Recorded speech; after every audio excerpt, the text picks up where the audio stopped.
The Federal Coalition has called for the bombing of Darwin during World War II to be commemorated with a day of national significance. The city's history as a military outpost has left plenty of physical reminders. The relics have survived in the face of cyclones, tropical heat and redevelopment. But if more isn't done to look after them, there are concerns some of them won't last, as Sally Bothroyd reports. Does anyone know how many times Darwin got bombed? 64 times. They were relentless. Gary Gallagher is a World War II history buff. For the past 3 years, he's been running tours that highlight the important role Darwin played in the conflict. This is where we have our Anzac Day services.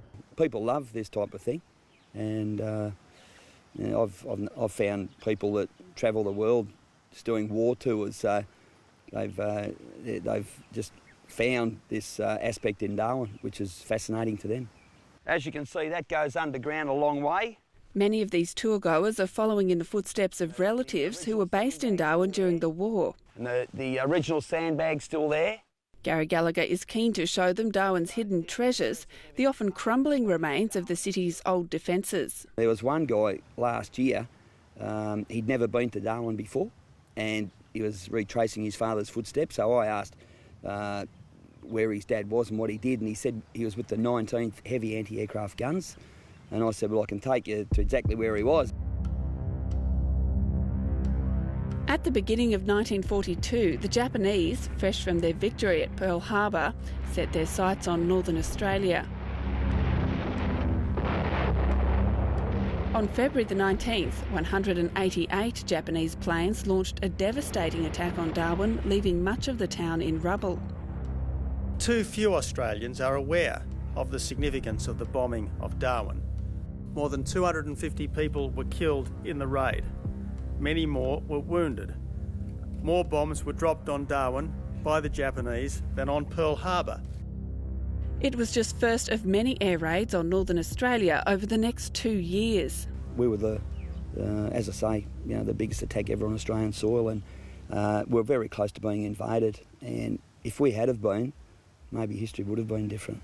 I think it is important that we do more to acknowledge the worst act of war on Australian soil, namely the bombing of Darwin. Given it's the 70th anniversary next year, what a great year to finally make that decision as a nation to forever commemorate what happened here 70 years ago.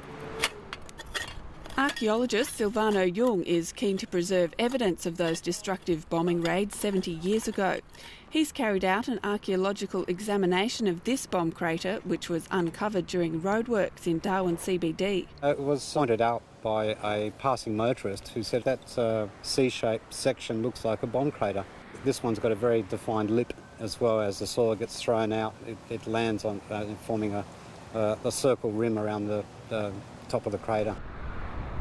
He's also discovered a second bomb crater hidden in industrial land a stone's throw from Darwin city centre. To the untrained eye, you can't see very much here, but there's an obvious lip to the crater on this side of the impact area. This crater was documented on a survey map, but Dr Jung was surprised to find there's still physical evidence of the impact. I don't think it went off, so we've just got an impact crater. So there could be a chance that the bomb itself is in there still. Dr Jung hopes both of these craters will be heritage listed and preserved. We have shipwrecks underwater, but the only sort of terrestrial evidence, apart from bullet holes in bank buildings around town and whatnot, is that out in the fields we still have these sorts of sites. Darwin was very heavily bombed, and there's virtually no remains of that here at all, and to actually find a bomb crater that can be displayed and just the story told was great. And we of course wanted to list that in its own right because of what it is, but also it's a nice place to preserve and just reconstruct the story around.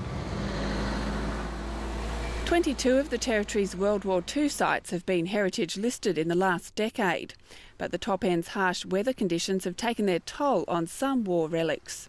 Here is the anchor point to the anti-submarine boom cable, right here.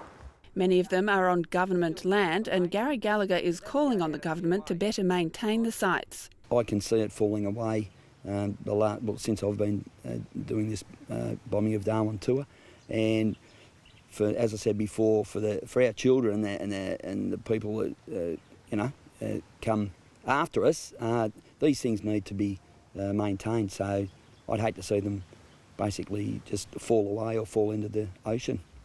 Well, it's a problem. The territory's huge and it's got a small population, and it has a lot of rich heritage sites, and they can't all be looked after as well as you'd like to. The Territory Government says it spent $900,000 over the last 7 years looking after war heritage sites. And it claims the Defence of Darwin Museum, which will open next year, will provide the ultimate World War II history experience. It will be a focal point for artefacts to be displayed and the story to be told of what actually happened here over World War II. There you go. Next year, Darwin will commemorate the 70th anniversary of the bombing raids on the town. While the event will draw tourists from interstate and overseas, Gary Gallagher hopes it'll also highlight the need to ensure some of Darwin's war relics don't disappear forever. But they do need to be looked after and preserved, because if they don't, these things are going to disappear very soon, and our kids will not be able to see what Darwin was all about in the bombing of Darwin. Sally Bothroyd with that report.